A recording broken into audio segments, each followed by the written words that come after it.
Well, good morning, good afternoon, and good evening. Live from New York, my name is John Dean Markunas. I'm the chair of FIBREE's Land Registry Titling Working Group, and I'm the founder and chair of the FIBREE's New York City chapter.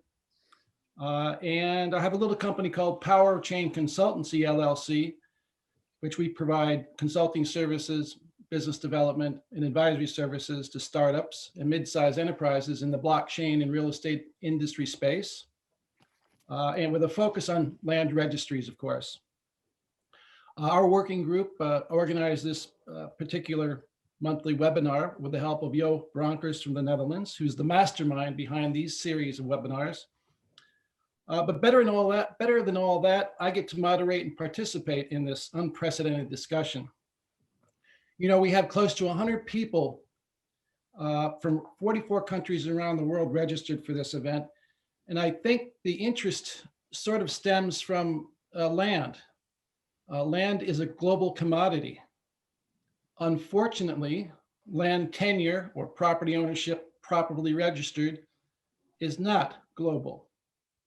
According to the World Bank, only 30% of the land around the world is properly registered, leaving 70% outside formal land registration systems.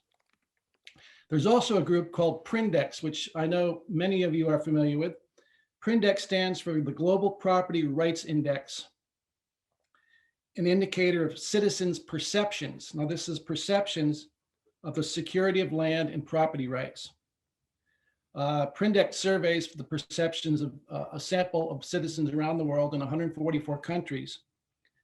And perceptions determine behavior and make accurate comparisons of property security under different legal frameworks possible. This is also why perceptions of property security are included in the UN Sustainable Development Goals. In 2019, Prindex expanded their survey to 141 countries, and they come up with what's called the Tenure Insecurity Index. So on a low scale to a high scale, here are a couple of examples. Finland has an insecurity index of 2%, meaning 98% of the people surveyed had faith in their system or were comfortable with it. On the other end of the scale, at 42%, is Liberia, where the 42% of the adult population feels insecure in their land and property overall, and feels insecure in their rights to their property or their home. We'll be looking at 3 countries today. The first one will be Afghanistan. Their insecurity index rating is 24%, which is high. South Africa is at 30%, and Sweden, 6%. So 94% of the people surveyed in Sweden don't feel insecure with their property rights or land management. So I think this is sort of the global ambiance we're in right now. And this goes to the heart of the theme, the topic we'll be discussing today in this webinar. So the format, we have 4 speakers today, industry experts and thought leaders in their areas who will present for 15 minutes. We'll begin with a few minutes on explaining what blockchain is, which might help establish a baseline for the discussion and in the thought transfer, what blockchain is, what it isn't. I'll then introduce the 4 speakers. After their presentations, we can segue into audience Q&A. And you can be part of the program. So we encourage you to ask questions through the chat channel in Zoom. And as well, this webinar is being recorded and it'll be available on the FIBREE website soon after. So here are the speakers, a little bit of background on each of them. The first will be Anetta Proskurovska, originally from the Ukraine, zooming in from Luxembourg, where she's been for the last dozen years. Anetta is a PhD researcher in financial geography at the Luxembourg Institute of Socio-Economic Research. She's researching the application of blockchain technology for land administration systems in the UK, Luxembourg, and Sweden.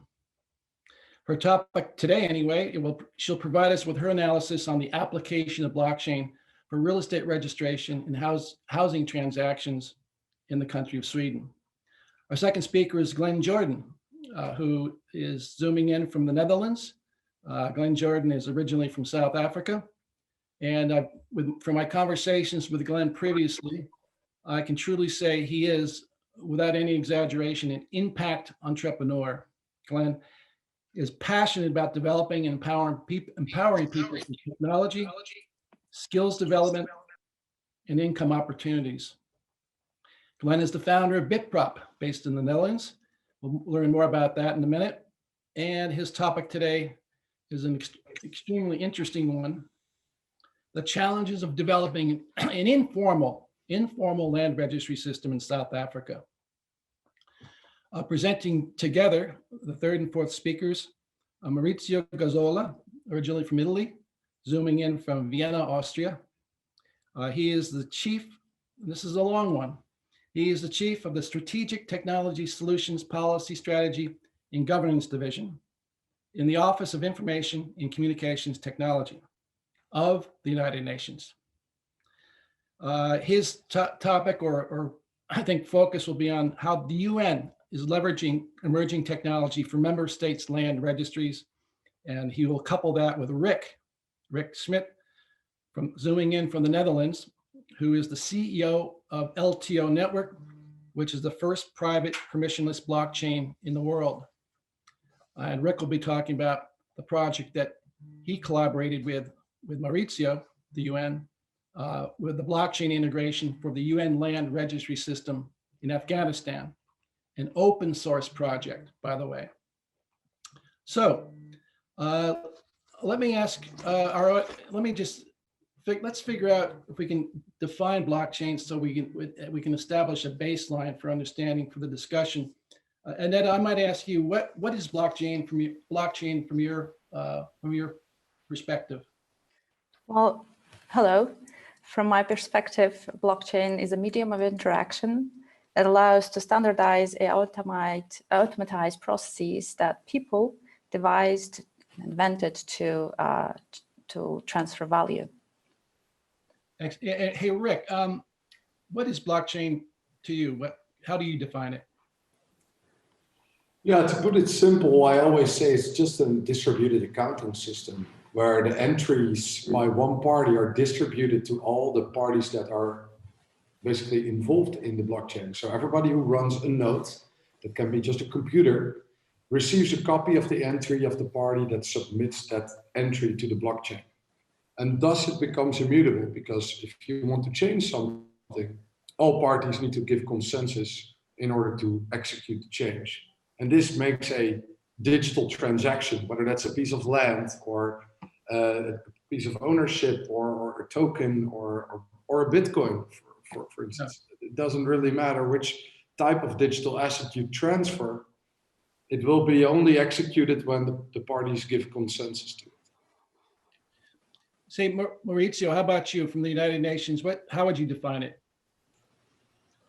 Thanks. I think that, you know, of course, everybody, when we talk about blockchain, we still call it emerging technology, but I think it's starting to get adoption. So it's something that is going to actually touch the life of everybody around in this webinar and beyond. And of course, Rick already touched about the key characteristics of distributed, the decentralized and immutable nature of the data that is treated by blockchain and engaged by blockchain system. But my emphasis is really on the trust that you know, while doing transactional blockchain, we can automatically and by default give to the process. So, you know, blockchain enables computers to do what they're good at, which is really crunching numbers with the mathematical cryptographical models. So automatically, if we agree that the computer is in most of the time correct in doing this computation, we agree on the veracity of the output. And if this computer is connected to other computers and all those computers agree to that particular output, then by default we can, you know, agree that that particular transactions or any actors that have engaged on that transaction can automatically trust that the transaction is actually valid. It happened, and indeed is immutable because it's distributed in a potentially infinite number of computers. So I think that the fact that this technology really brings is the trust by default that I call what I call. So it's the fact that you know, the mathematical computation is pretty straightforward thing a computer do. And when it's embedded into a transaction, its validity, it's automatically there, and the transaction actually happened, and it cannot be manipulated. Of course, you know, like any other technology, blockchain cannot resolve the garbage in, garbage out issue. So if the data that you put on in the blockchain is garbage, then obviously you're only gonna get a computational correct, valid, and immutable garbage output. So this is the limitation that blockchain has as any other technology. Right, right. Glenn, how about you? How take a minute to define blockchain for us. Thanks, John. I think Rick defined it. It could have been me speaking when Rick was speaking, from the accounting system perspective. But the part that really interests me is it's about the empowerment part of blockchain. That's the really interesting part, because I'm Zimbabwean originally. So for somebody who comes from a country where trust, you talk about the trust in institutions, there's little to no trust in any institutions. So the empowerment of the individual to validate transactions becomes so key. It becomes incredibly empowering, and that's the exciting part of blockchain and blockchain technology for me, and what it can achieve. And I think it's that part, the distribution of power and the ability to trust, as Maurizio said, the ability to trust each other with that, empowering me to trust somebody else, I think is the key element of the technology. And I think that's going to be a big part of your presentation. Speaking of which, let's jump into those presentations. Our first speaker coming up is Anetta. Anetta, of course, will be speaking about blockchain for Sweden. Anetta, the microphone is all yours.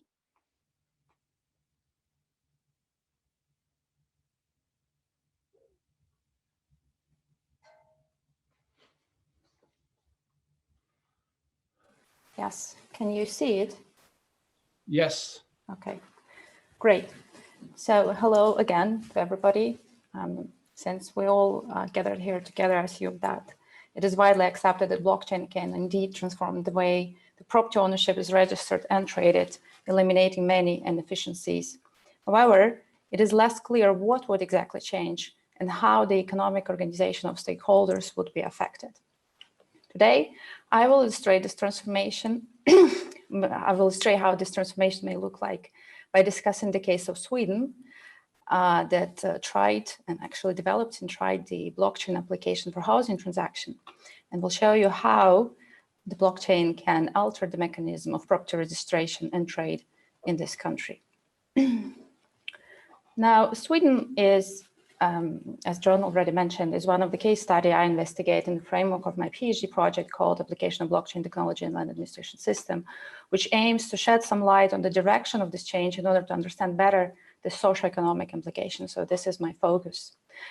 I have a diverse and yet related background in architecture, urban planning, and economic geography, which allows me to approach this transformation from a less common angle, focusing on specific economic and social processes that may lead to the emergence of new kinds of products derived from land and built environment, such as fractionalized property rights.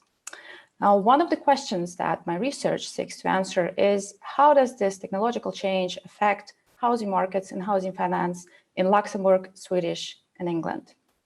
Of course, the selection of these three countries is not a coincidence.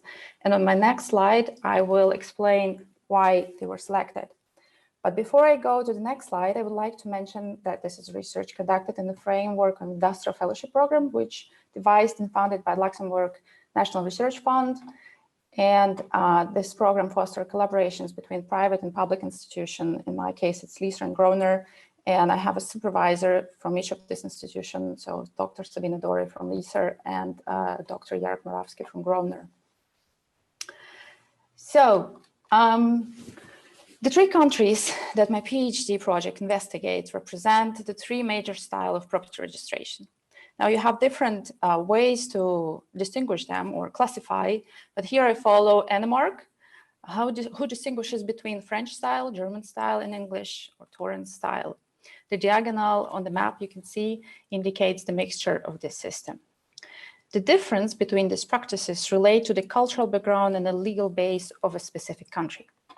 Thus, the countries colored in yellow are based usually on Roman law and fancy deed system, while the countries colored in red and blue are based on Germanic and common English law correspondingly, and the title system is more common there.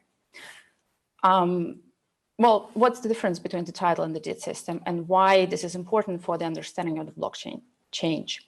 The key difference between deed and title system lays in what is recorded and what effect this record produces. Under the deed system, which is colored in yellow, the registration of the signed deed evidencing occurrence of a transaction, but does not produce a constitutive effect. This means that such record is normally no more than a collection of legal facts. Under the title system, both blue and red, the ownership title itself is recorded and secured. This means that the content of the title register has legal consequence and is usually guaranteed by the state. Such is the case of Sweden.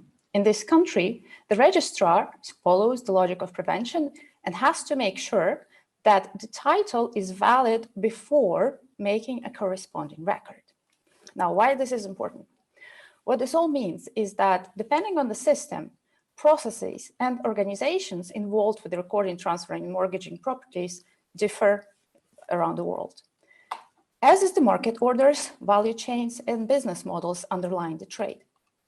Now, as blockchain is introduced to optimize registration and transfer, besides creating trust, reducing information efficiencies and transaction costs, it also will reconfigure existing governance arrangements, network of actors involved with these practices.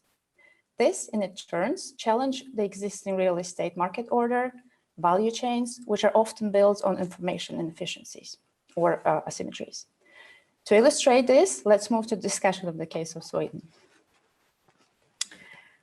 So Sweden is the world's first and so far only country where a government agency went as far as to explore the use of blockchain technology to power the entire life cycle of residential real estate transaction, including mortgaging. This was possible because Swedish Mapping and Land Registration Authority Lantmäteriet, which led the development and testing of a blockchain application, already holds an exhaustive and trusted digitized record defining real estate property units, their ownership, as well as interest attached to them, such as mortgages.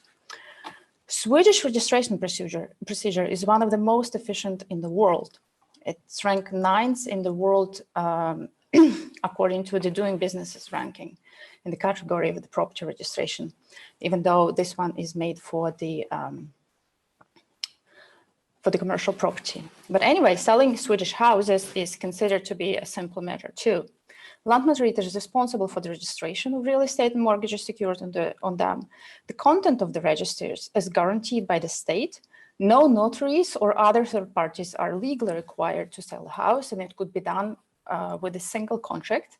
And the registration of the valid sales deed, which Lantmäteriet needs to verify, takes about 7 days.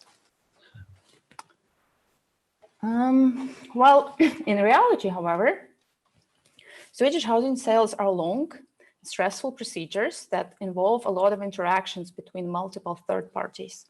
Most of the transactions involve mortgaging, and homes are usually sold via auctions. Today, 90% of those transactions are mediated by brokers, whose fees is a percentage of the sale price. Brokers do a lot of work, collecting the information on the property, conducting auctions, communicating with banks, and even drafting sales contract. At the same time, the Lantmäteriet is involved only at the end of the transaction, which means that the registration of the new owner is usually done about 4 months after the buyer and the seller signed the legally binding agreement to transfer the ownership. Now, why is this? Why these transactions are so complex despite the simple registration procedure? Why the delay in the registration appears, and what kind of implication this produces? Well, for that, we need to take a closer look at the Swedish transaction. So a common house sales in Sweden involves 5 phases. You can see them. It's marketing activities, pre-contracting, mortgaging, contracting, and registration. Almost all of them result in a signature of some kind of legal agreement. And the majority of these agreements and interactions leading to them are mediated by brokers.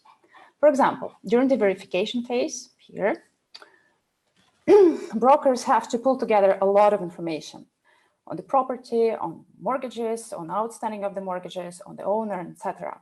And to do so, they will use a number of systems, information management system facilitating the interaction with other parties, some of which you can see there on the scheme. Unfortunately, I really do not have time here to explain each phase in details, but you will be able to find out about more if you're interested in the paper that we're going to publish soon.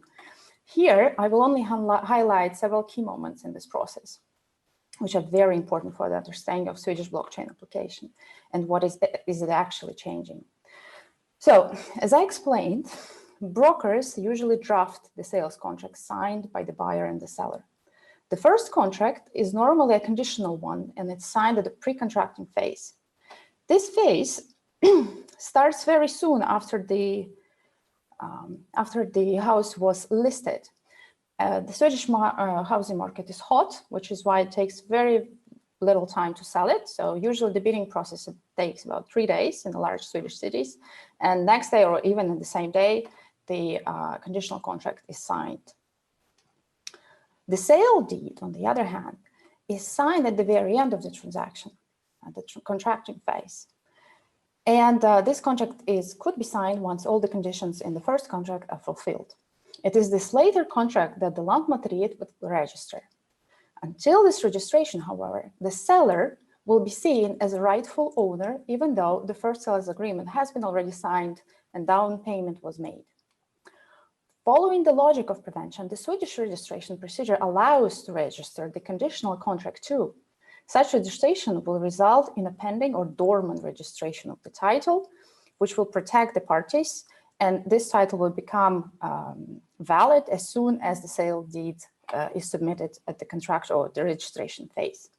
However, this almost never done, actually. The conditional contracts are almost never ever submitted to Lantmäteriet, which hampers the power of the registrar to strengthen the performance of a contract at the earlier stage. This produces a number of implications. First of all, the parties taking part in the transaction have devised their own complex arrangement to deal with this uncertainty. Some of these arrangements, however, have become integral parts of their value chains. Thus, for example, even though the transaction could be conducted without brokers, they're involved in the overwhelming majority of those. As a result, they play a key role in collecting transactional data. Now, transactional data that you can find in the contract, which includes price, purchase price, and the characteristic of the property, is very important for the Swedish housing market and housing finance industry. It is used for a number of purposes, such as taxation, mortgages, and others. Those able to access it sooner, of course, have a competitive advantage over those who can't. Now, this data could be collected either from the first conditional contracts signed at the pre-contracting phase, or from the sales deed, which will be submitted to Lantmäteriet. Swedish brokers collect this data from the first conditional contracts, making it available to Makler Statistic, which collects, it's a special organization that collects and distributes transactional data further to other parties as soon as this contract is signed. Lantmäteriet, on the other hand, will eventually get it too from the sales deed that will be submitted at the later stage, but with a substantial delay. Now, the blockchain application Lantmäteriet has tested in 2018 simplifies this process of sales, redesigned not only the registration phase, but also contract writing, mortgaging, and bidding. The blockchain application defines the role of the parties, what they can and cannot do, as well as standardizes and pre-configures the contracts. Now, as a result of this change, all become accessible in one place. The identification solution is changed. Lantmäteriet present in the transaction from the very beginning. Participants can interact directly. The pending dormant registration of a title and mortgage certificate is conditional on the signature of the respective contracts, which means, you can see here on the pre-contracting phase, that as soon as parties exchange the messages, the the pending title is issued automatically. Now, Landmatried, of course, can strengthen the performance of the contract at a much earlier stage and, of course, get the transactional data much sooner.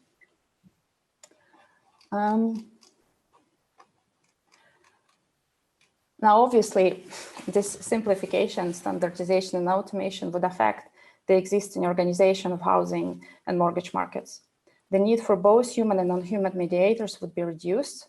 This would challenge the existing value chains built on inefficiency, such as, for example, information asymmetries regarding transactional data. What is more, the application would make the Landmatried a member of the housing market ecosystem, providing it with new powers. With new powers and competences, such as defining who nodes can be, what they can do, and etc. The distributed nature of the ledger would also imply that Landmatried will have to share its competencies with other members of, with other participants of the application, such as banks, which under the current legal structure is hardly possible. Today, Landmatried is the sole authority of the registries responsible for the data shared across the parties, and no one else can be that. This gives other market players time to adapt and find new business models. Alternatively, they can slow down the implementation by offering less efficient solutions, which would both preserve their value chains, their place in them, and would make the radical transformation less likely or delayed.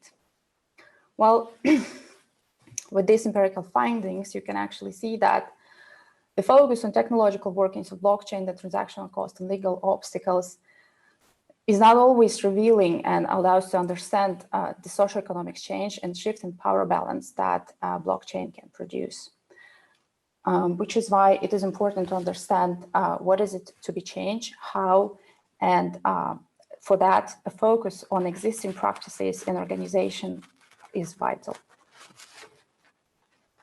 That's it. Thank you, Anetta.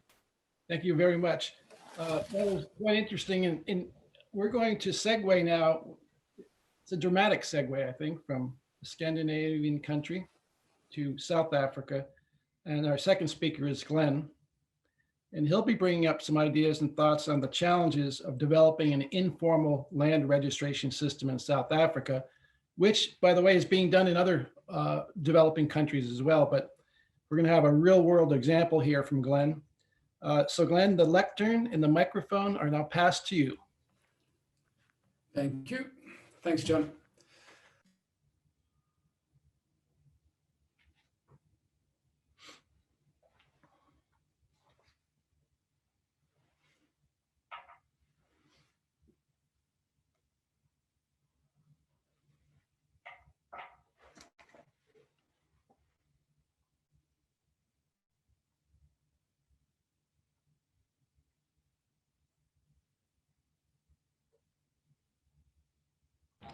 Sorry, you are muted.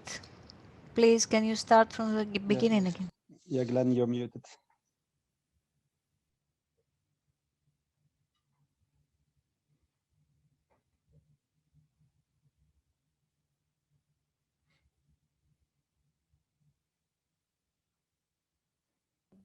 There we go. Thank you. Thank you for giving me it back.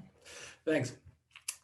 So the challenge around it, and it's really interesting to hear Anetta's presentation from the back end, because we've been working really at the front end, and the intention of how do we utilize this to resolve the real issues on the ground, the challenges that we have, and the speed with which we have to implement change. That's, I think, one of our biggest challenges, because as you can see from that, in Africa, we have a significant housing shortage. We have a backlog of, and research indicates a backlog of about 65 million units.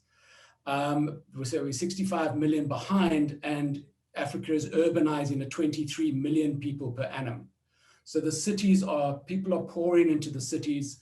The land issue is incredibly challenging, as is the housing and infrastructure challenges that we have. So here's to give us a practical example on the ground. So I just want to make this really real. Linda is 46 years old. She lives in Khayelitsha, just outside Cape Town. It's a historically apartheid township. So in the old apartheid days, it was a black area. And Linda is unemployed and she relies on her children for survival, but she has a house. Now, this house is here. This is her house here. As you can see, it's on a property, and at the back of the property is a shack that has been erected. Now, this is a shack that's been put up. It's literally just corrugated iron, put up with a few poles and corrugated iron. And Linda is renting out the land. She's renting out the land in order to generate some income for herself. And this is one of the biggest challenges that we have, because Linda is unemployed, so has no recorded income. So and because her grandmother died intestate, there's no record of this property existing in her name. Nobody knows that if it is hers, actually.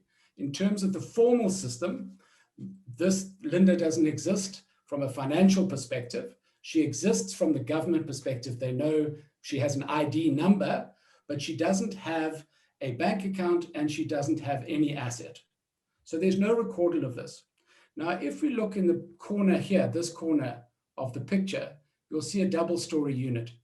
Now, what that is, as you can see, the land has become valuable due to the pressure, the urbanization pressure. There is this demand that I highlighted. There's significant demand for housing. And what has ended up, in fact, is that the rental of this kind of unit, ironically, because of the infrastructural challenges, the rental for this type of unit is between 4 and 11 times higher than that in the formal sector. Now, when we did that research, nobody believed us, okay? Because again, when it's looked out, often what's looked out, when you look across areas such as this, it's perceived that there's no money. But ironically, it's incredibly expensive to be poor. And the reason for that is because of the demand, and also because of the lack of supply pushes up the cost of rental. So the neighbor here has managed to secure, she probably has a title deed and has managed to secure funding. Linda is unable to secure funding and yet has an asset.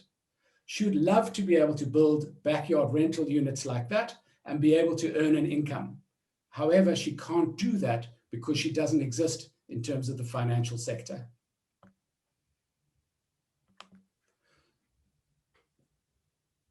So what we set out to do, sorry, we've gone too far. What we set out to do was to try and find a way that we could support Linda. So the first step around this was to create what we called a probability title deed.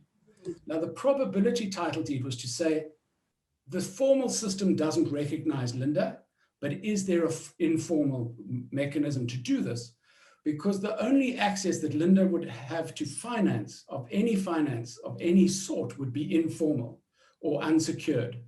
And the interest rates for that are very, very high to completely exorbitant.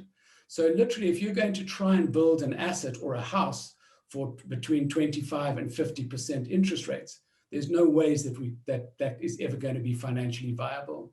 So what we were trying to do was find a mechanism, is there a way that we could position the financial system between unsecured and secure? So between a mortgage rate, which at the moment is about 9%, and the informal rate of about 25 to 30%, our interest was to be able to say, is there a potential that we could find to give us a level of probability that we could then take to a financial institution in order to bring the interest rates down? So we could measure the risk and therefore measure the returns that any investor and or lender would be able to take. So by the probability title deed, what has happened historically is there is a title deed system that works for the formal sector. So if you're rich, traditionally white in South Africa, you access the title deed system and it works perfectly. It's expensive, it's time consuming, but it works. So you have an entire legal system that supports you. Linda has nothing. So what has happened is when a formal system doesn't work, what tends to happen is an informal system obviously emerges. And so properties are transferred with a piece of paper, a signature, and sometimes these transfers are approved by the church or a elder in the community, or historically in South Africa also there were street committees. In the old apartheid days, as part of the resistance, street committees were set up to organize resistance against the apartheid government. And some of these street committees still exist and have some very informal authority. And sometimes they will be stamped by that. So we were looking at that and saying, taking Linda as an example, we know she died intestate, her grandmother died intestate, her mother died intestate, and she's been living in this property for over 20 years.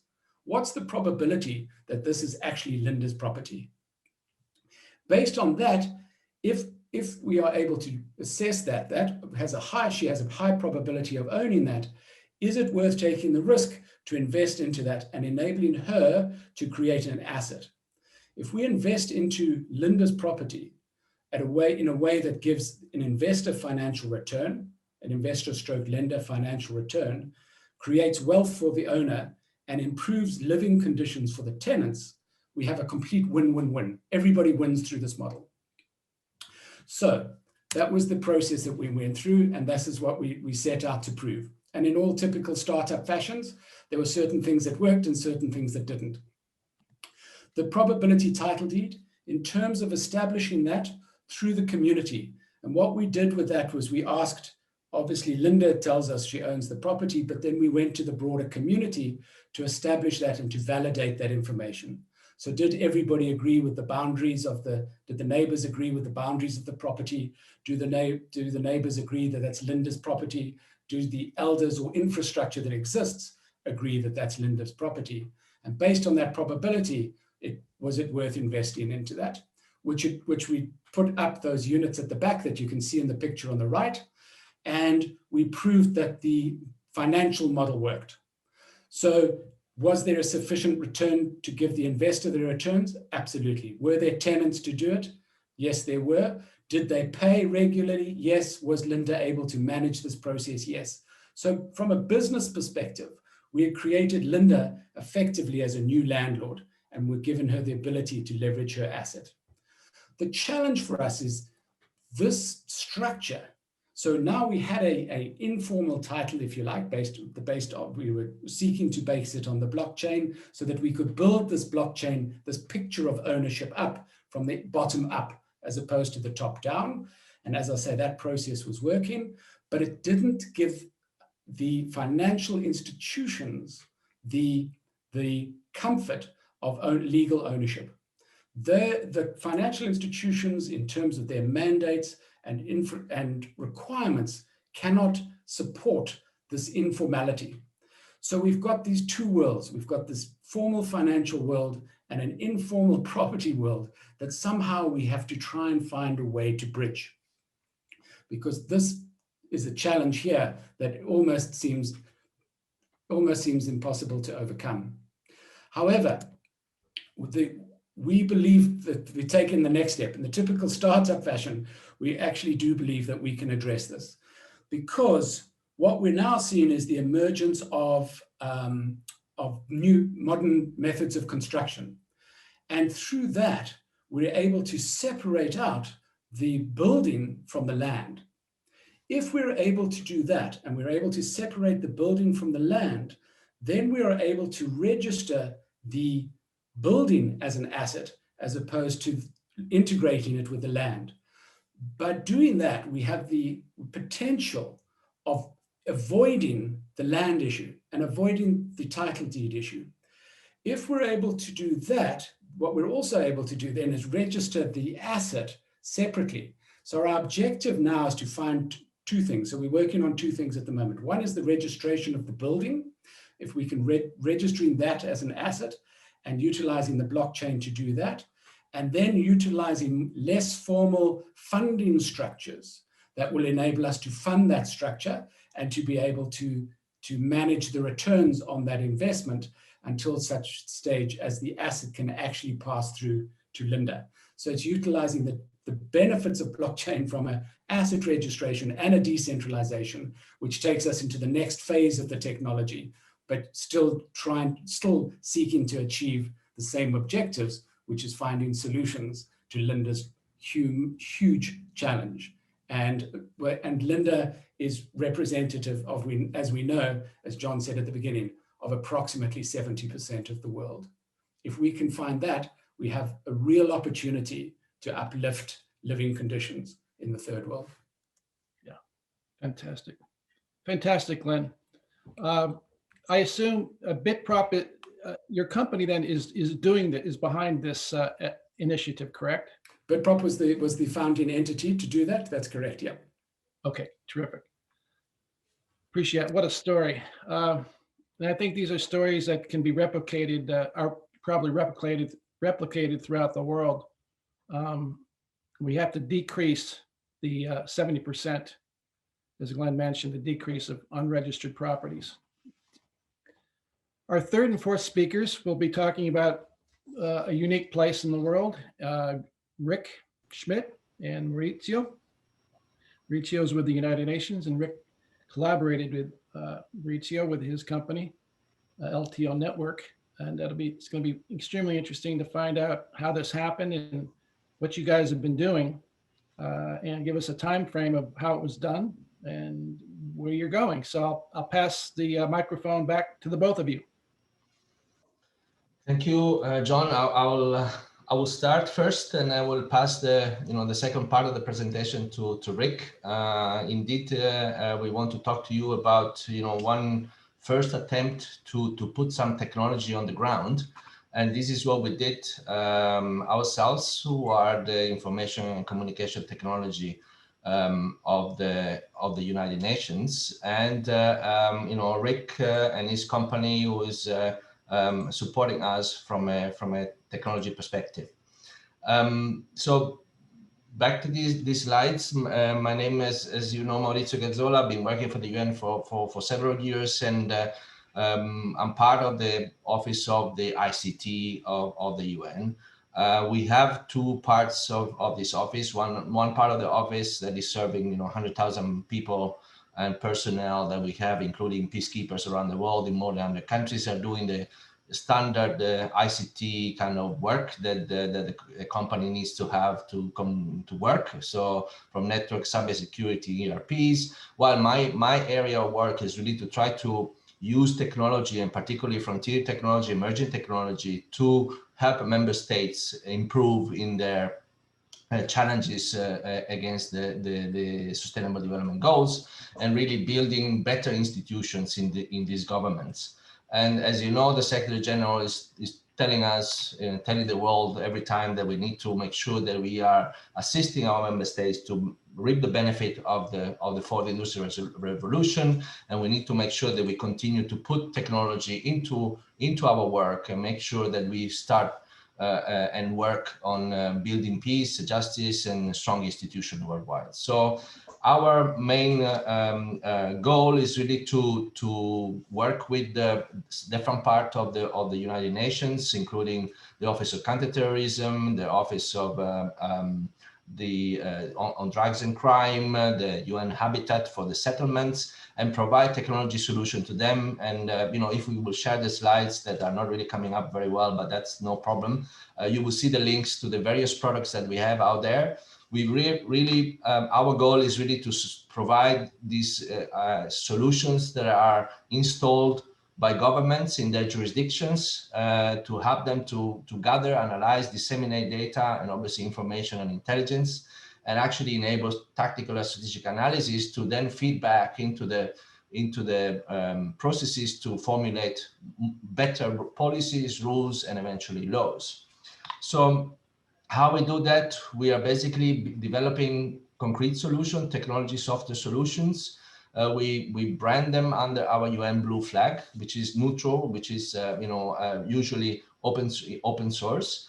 The data that these solutions are managing obviously is not accessed by the UN. This is a major key point. So we are providing only the tool, and the governments are actually using this solution with their own data.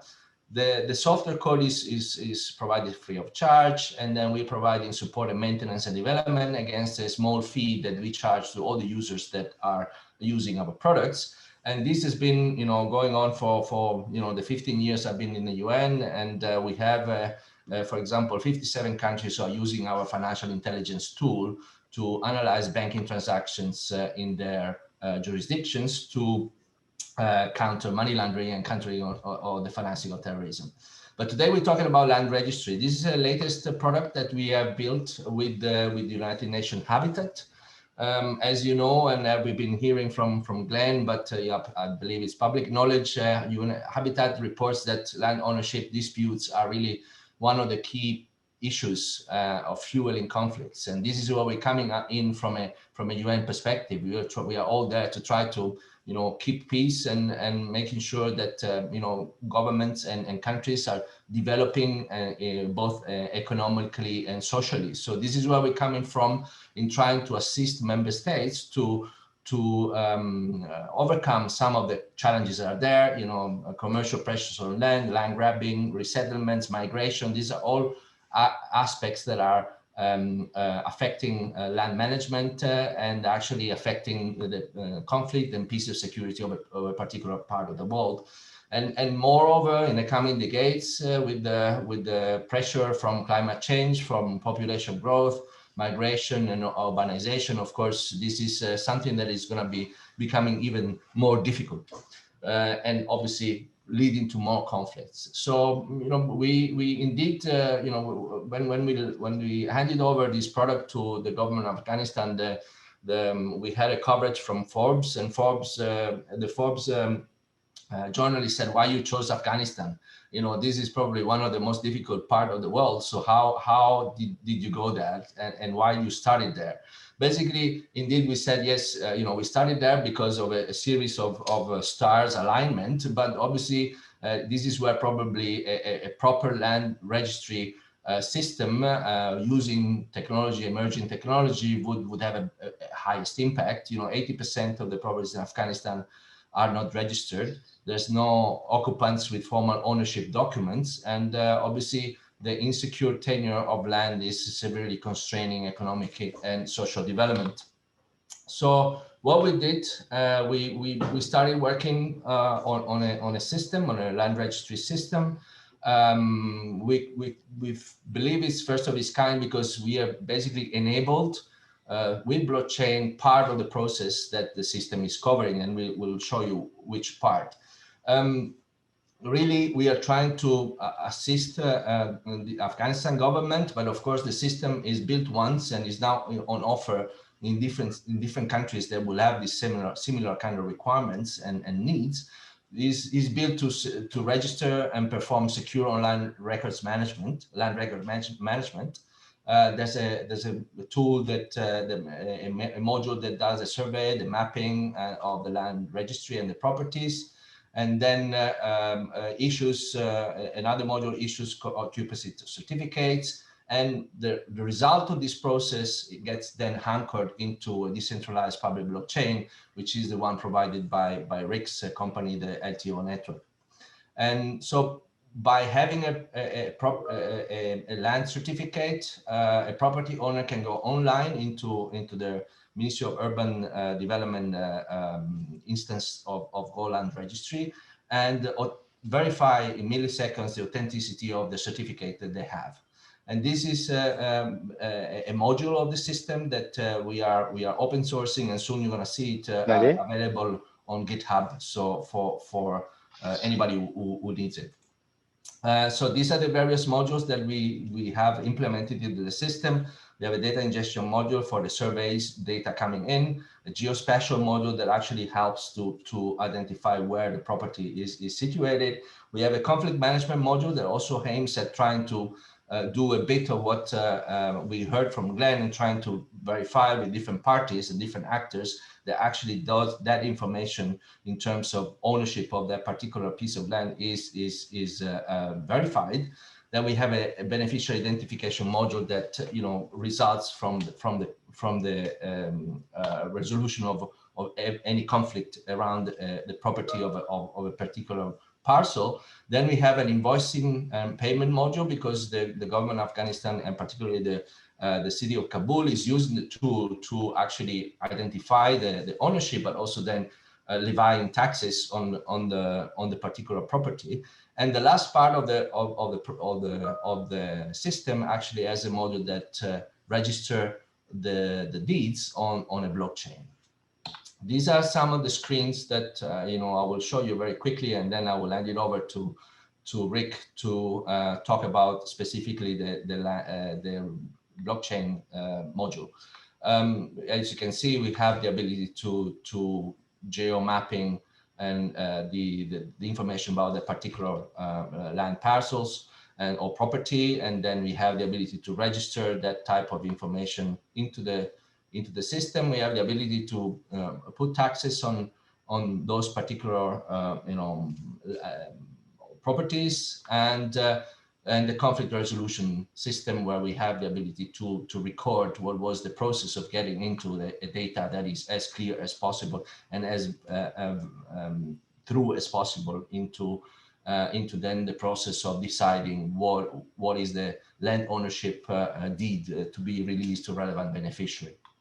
So from our perspective, we see that a system like of the kind would provide sustainability in terms of transparency of land ownership, capacity building, also to handle all this type of information, economic benefits to the government. They can then start putting taxes on properties and actually have the ability to offer services to their citizens.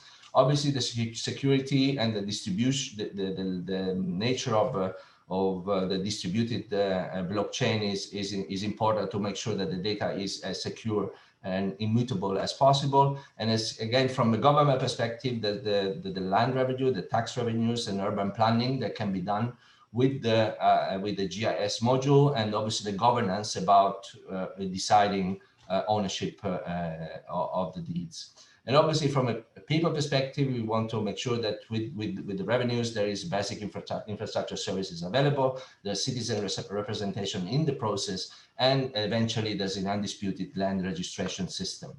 Obviously, all this work impacts on several SDGs, and this is what our main concerns. Now I will hand it over to Rick, who's actually going to give you a bit more details on the blockchain-enabled module of the system. So Rick, you want to take it over? Yeah, thank you very much, Maurizio. Excuse me, Rick, let me just jump in here real quick. I want to encourage the audience to post questions for any of the panelists. Feel free to post them in the chat box there on the Zoom, and we'll have plenty of time to get to them. I see there's some questions for Anetta already, which we'll get to, but feel free to post questions.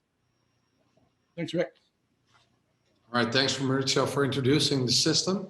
Let me talk about the module that we added to the system in joint venture with the United Nations. So basically, what we want to create is we want to be able to create a system underneath the land registration system. So if there would be an event of an ISIS coming in again, destroying all the systems, we will be able to play back all the transactions that have ever happened. And if somebody had a paper certificate or a PDF on his phone, he would be still able to prove that the title of the deed he owns is was actually registered back in the days by the system. And that is perfectly fit for blockchain technology, because it's a distributed system that where everybody has a copy, like the accounting system I mentioned before. Every entry is stored by all the nodes that hold a copy of the decentralized ledger, and the entry can only be changed by consensus of the nodes involved. So this is what we integrated in the land registration system. So how does that look in the system? So what we did, if there's a signed occupancy certificate uploaded to the system, the data, including the certificate, is posted as a transaction to LTO network. So the hash of this data set can then be verified if somebody tries to upload or verifies this document. Well, everybody with an internet connection can do that.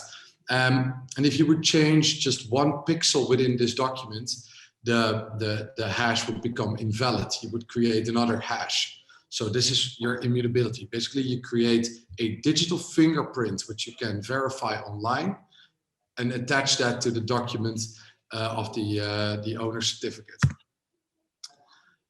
In the system, you can also log in, so the banks or the governments or the municipality themselves can validate the certificate that somebody has, either through the transaction ID or either by uploading the document itself. And it would show the validation of the certificate with the transaction ID, the anchor in LTO network, the timestamp, when it's been done, and who submitted the transaction. The land registration process, which we see quite a lot, it's quite similar everywhere. So it starts at the physical site of inspection, then you have a research by the state land registry, then you have the execution of the deed, the processing of the survey plan, the payment of the state fees and the taxes, up to the registration of the deed and the title itself. So the general process looks the same, and we just focused on one simple element, basically the registration of the deed and the certificate itself. But you're able to register every step in the process to create more transparency throughout the process, and thus more trust, because we use blockchain technology within every step. So the system we created, as Maurizio previously said, is going to be open source, but the component blockchain will be for countries that already have a land registration system or already have a document repository where they store all the certificates and documents of land ownerships and titles. They can just get this module and implement it within their existing systems for third parties to verify whether a document or a digital transaction or a title is valid. So for instance, the case of Sweden or the case of South Africa, that's what that was mentioned, we are able to give this module and have a seamless and simple implementation to do exactly the same.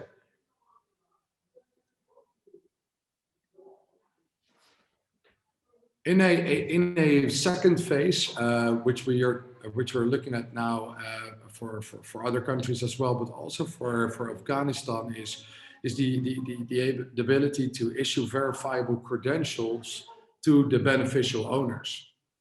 If you're able to do that, you're able to attach much more than just a certificate of ownership. You're also able to attach mortgage or credit ratings to it, or the bank details of this person.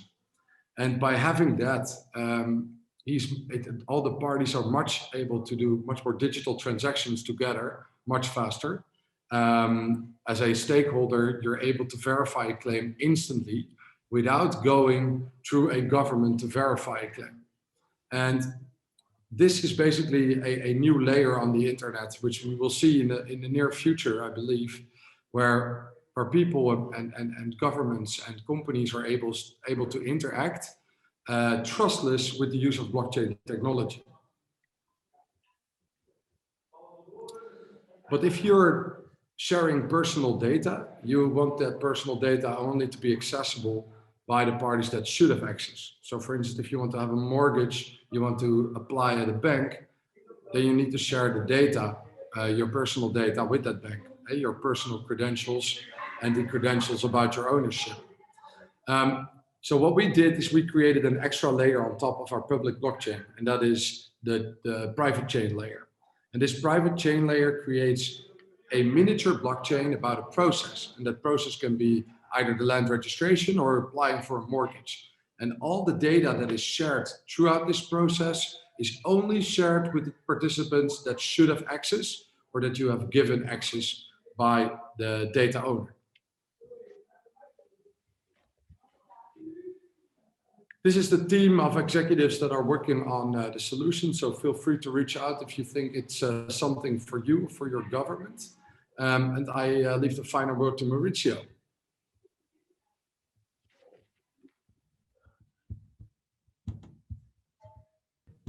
You're on mute.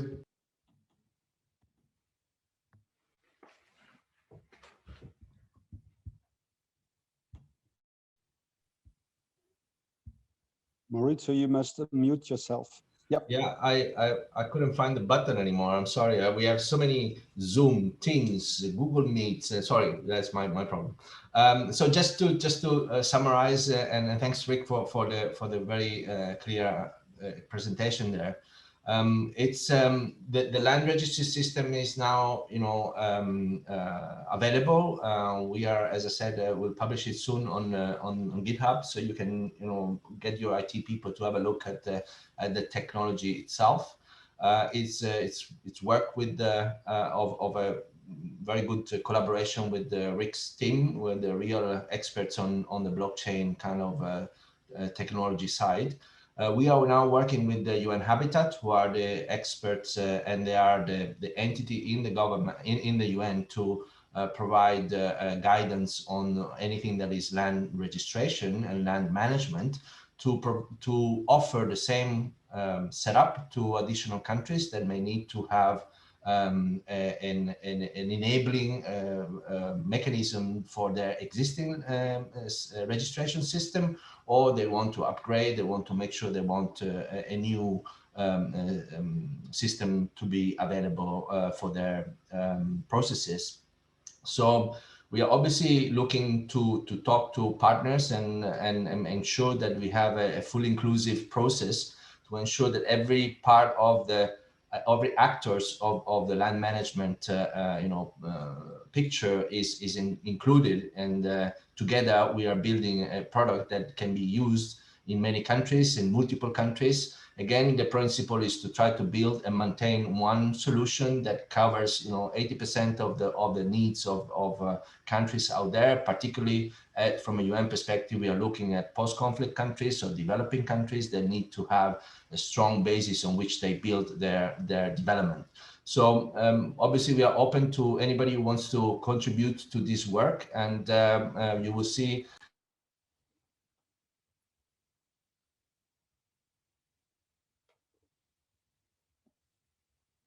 Maurizio, you're on mute again. Sorry. This is just my contact details for any information or any contribution they may want to offer to our work. And I leave it back to you, John. Thank you.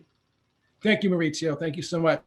That was an absolutely fascinating look at what you're doing with the United Nations. And thanks, Rick, for the actually for describing your system, your platform. There's a lot of questions coming in, and Jo Bronkers, who's one of the co-founders of FIBREE, is helping me consolidate the questions. And so I guess I'll go through them as the way they came in, and we'll take a look and see what we have. The first is from Brannis Blackwood. This is a question for Anetta. Anetta, you mentioned that you're researching English land transactions, research land registration systems, as well as Swedish. And Brannis is wondering if simplification of the HMLR, Her Majesty's Land Registry in England, is likely to follow the Swedish blockchain model for registration of residential and commercial property there. And I know that Anetta, I believe, if I remember right, you're starting to research the UK, but go ahead and take this question if you can. Yeah, I just have started, and it's England actually that I'm going to research, because, for example, in Scotland, the process is different as well. So regarding the question, I'm not sure it's going to follow, because in Sweden, the property units are already defined, very well defined, and they have identifications, and this is not really the case in England. Because as far as I know, what is the HM registry has general boundaries and not the identification of a particular parcel. But I mean, I don't think I'm ready to answer this question at this point, although I would be happy to continue the communication about this topic as soon as I will be answered. Yeah, I think we'll have you back again for another roundtable once you dug deeper into the UK and Her Majesty's Land Registry system. So there's a question here from Alex Dell'Orto from Italy, who is a FIBREE regional chair and board director. Alex's question is, I believe, for you as well, Anetta. can you give your opinion on the position of the real estate registry as the sole manager of the real estate information? And the second part is, in this process, can buyer and seller agree without the intermediary to the sale? If that makes sense. Well, as far as I understand, that's the goal, because currently the procedure is designed to be that, exactly that. The buyer and the seller should be able to agree on their own, but it isn't virtually impossible because it's very, very complex. Also because the mortgage is involved. Okay. And this question is from Chrissy Pozio, friend of mine from the International Federation of Surveyors. And the question is for you, Anetta, what is the role of Lant Mariat in the blockchain process? Lant Mariat, of course, being the National Land Registry System. Do they have to agree and give permission for a transaction? You mean with the, I don't see really the question. You mean with the new blockchain application, or in general? Yes, yes. Through the blockchain procedure, do they have to do any control of the database and then give the permit for the transaction, or they do not interfere at all? Well, you have a contract written on blockchain, and basically there are different messages that could be sent from different parties, and all this pre-programmed. And as soon as all the conditions are fulfilled, the transaction could move to the next phase. So basically, the solution that they have developed is just like a register of evidences needed to move the transaction forward. And as soon as all of those evidences are collected and they're enough, Lant Mariat would validate the title. Okay, so they do a kind of control and then they validate the title. Well, you have a group of people who have the power to do that. But yes, Lant Mariat has the key, the master key. Okay, thank you, Anetta. Very, very useful, your presentation. Thank you very much. Thanks, Chrissy. Chrissy had another question, which I think I'll answer. Yeah, it was for you. Yes, thank you. Yeah. Do you consider blockchain technology as a tool to replace title insurance in the United States? Title insurance is a purely American product. It's been exported to Europe, and we've tried. Now, I was in the business for 6 years in the title insurance industry, working for a company where we were trying to export title insurance to Latin America. Title insurance guarantees title to the property. It protects an owner or a bank from liens or any other infractions on the title. I don't think blockchain technology will replace title insurance. I think the title insurance industry is too big and powerful to be replaced, but it will certainly complement the title insurance processes. And I think that the title insurance industry as a whole. I see. Yeah, reduce the risk. Is that? Thank you. Let's see. To Maurizio. Are the land registry systems showing ownership of surface and subsurface rights? And the question goes on to say, if there is a lease for mining rights, can it show up in the GIS mapping? I'm wondering if the UN maps show properties under lease. It can help companies tracking diamond mines on the blockchain and mica mines to protect against child labor. Maurizio, you want to tackle that? Yeah, thanks, Megan, for the question. My answer is the sky is the limit. Of course, when you can apply this technology to different kind of use cases. For the time being, what we've been doing for Afghanistan, as per our support to them, is really to look at the data from 300,000 land parcels where informal settlements were established, and register that as a first kind of start of the process. Of course, the government may decide to enact legislation as well to map, also ownership of surface and subsurface rights. That is actually up to the government to do. At this point, I don't believe they have done that, but this is obviously a use case that in our work with the UN Habitat it could be brought up and make sure that it is integrated and supported by the technology that we put out there. So I hope I answered a bit of it. Thanks, Maurizio. This next question came from Todd Miller from Cromaway, who is a blockchain land registry company, amongst other things. It was answered in the Zoom chat, but I'll mention it anyway because it's a good question. Rick, how is identity determined in the Afghanistan use case? And Rick's answer was the government of Afghanistan issues and identifies the beneficial owner, and is thus able to provide a digital identity to an Afghani resident. So if there's nothing else to add to that, Rick, I can go on to the next one. Yeah, I think that answered it. Like governments are the only ones that are able to issue digital identities. Simple, especially in a setting like Afghanistan. So that is the role which they will fulfill when doing this. Thanks, Rick. This is a question from Ron S. Can any of the panelists speak to the adoption challenges / embrace by required market participants with regards to automation, which can be perceived to directly impact their livelihoods? It almost sounds like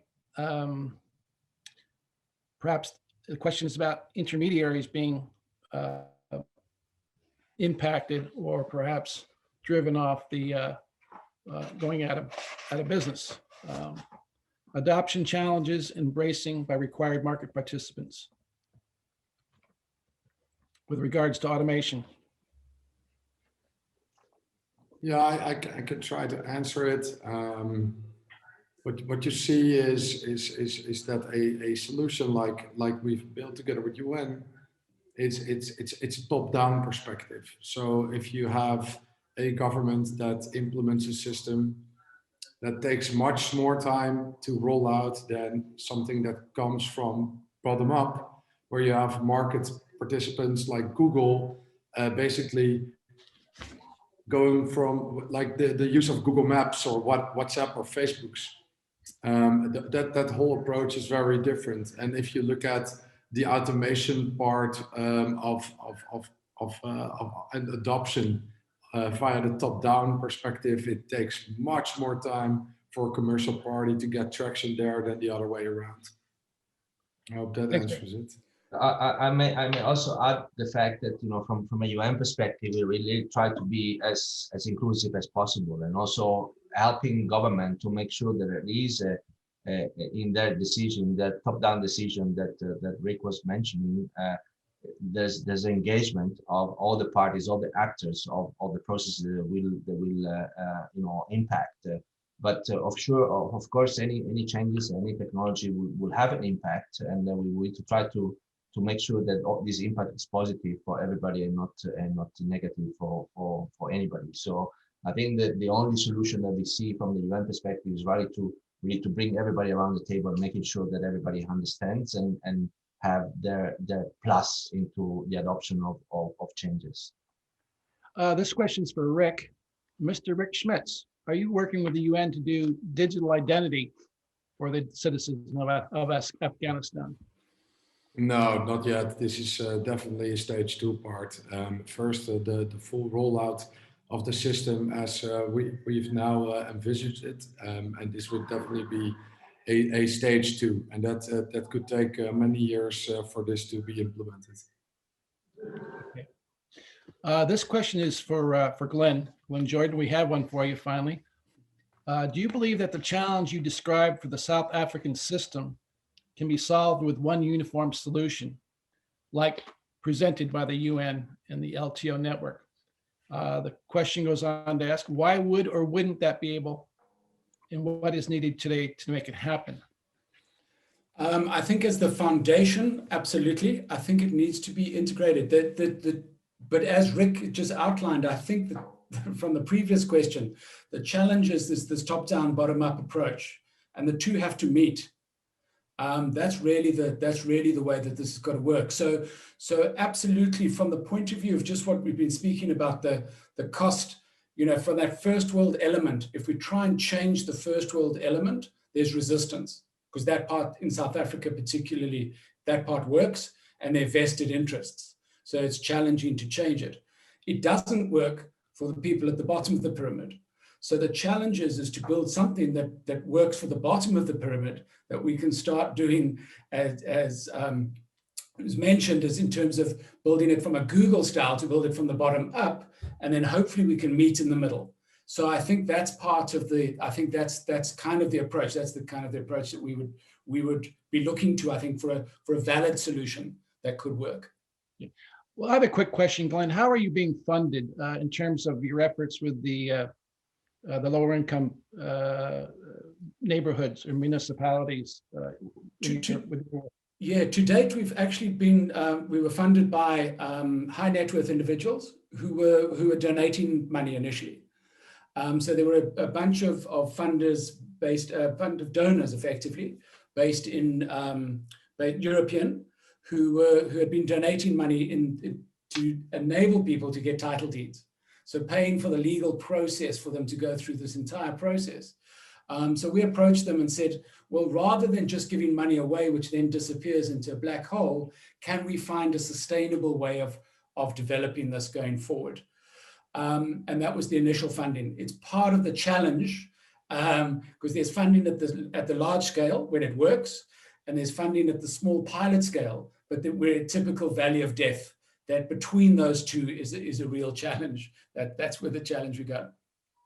And a lot of your work seems to be on the ground, boots on the ground, if you will.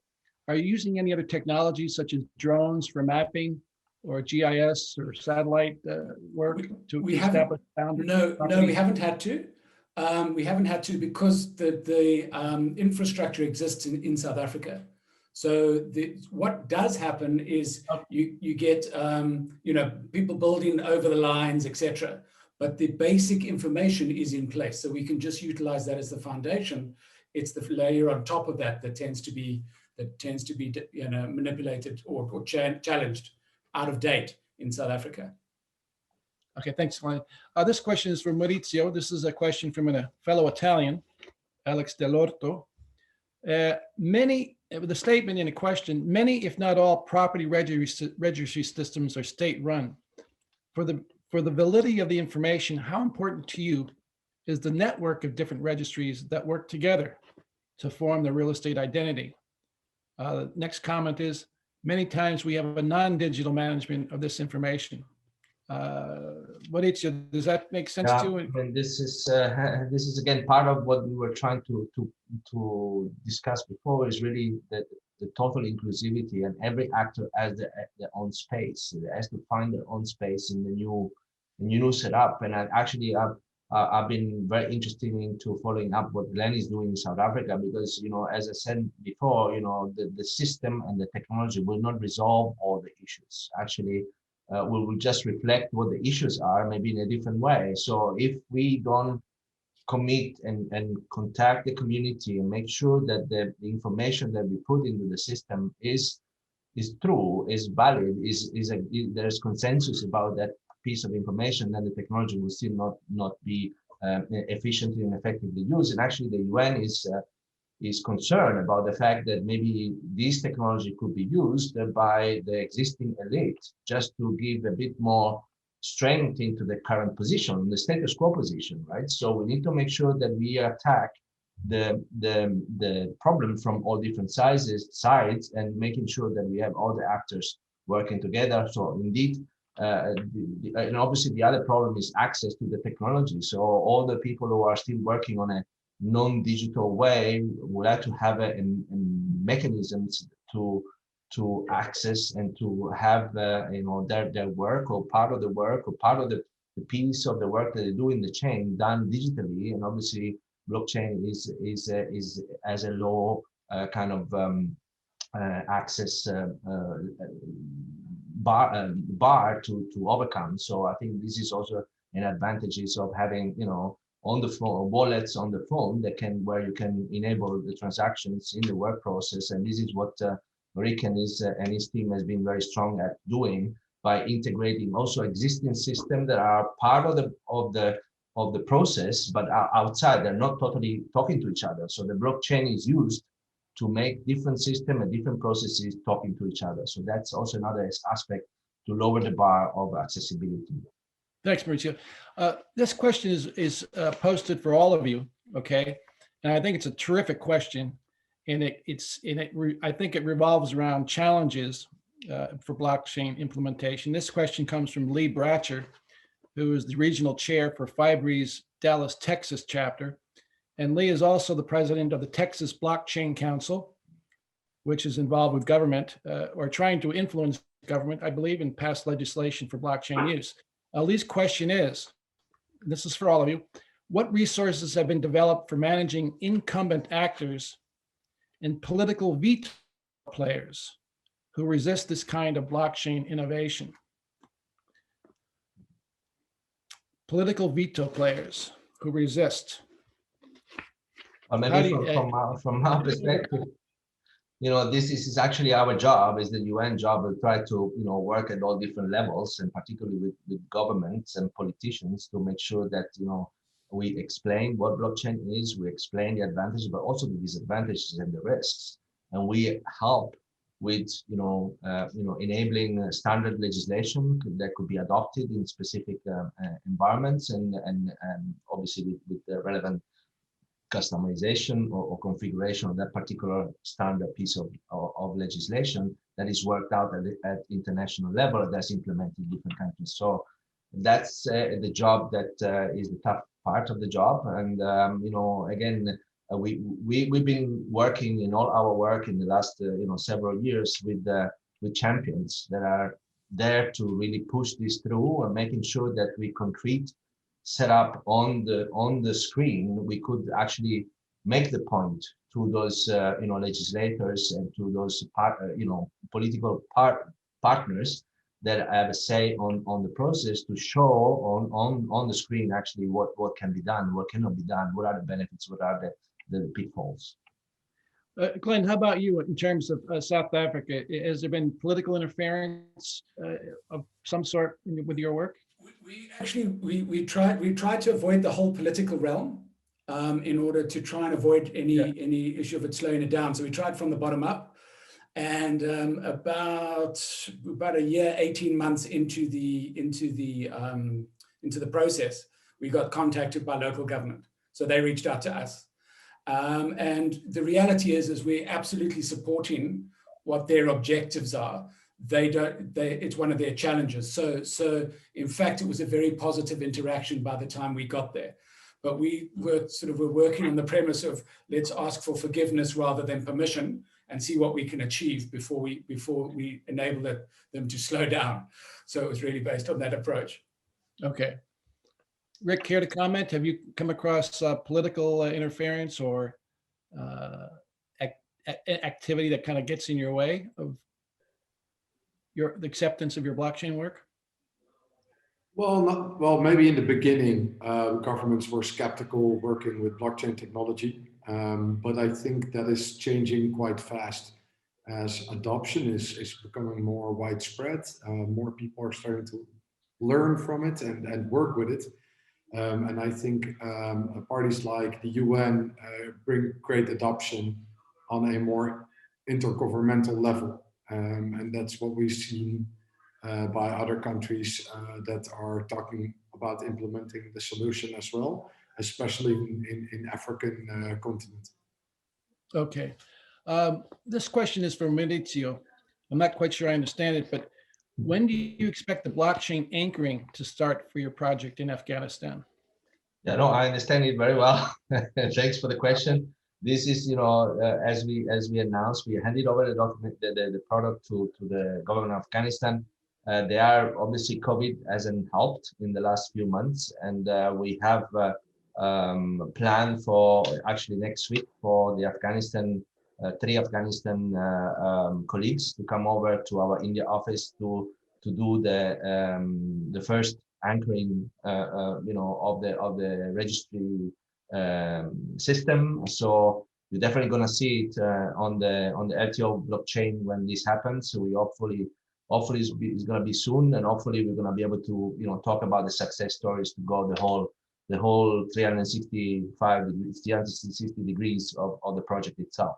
And then obviously we'll be there to hold their hands and making sure that the use of the system comes to this full fruition. Thanks, Maurizio. We're running out of time, but I have a quick question for Anetta. I'm looking forward, I think we're all looking forward for your continued research. Which direction, are you still working on Sweden? Or are you pivoting now to work on the UK next, or is it Luxembourg? And when can we expect you to have some research to share with us? Well, you know, the scientific paper publishing is not an easy process because it must be reviewed by the peers. So it takes time, but we are publishing the first paper very soon on the topic that I just have presented to you.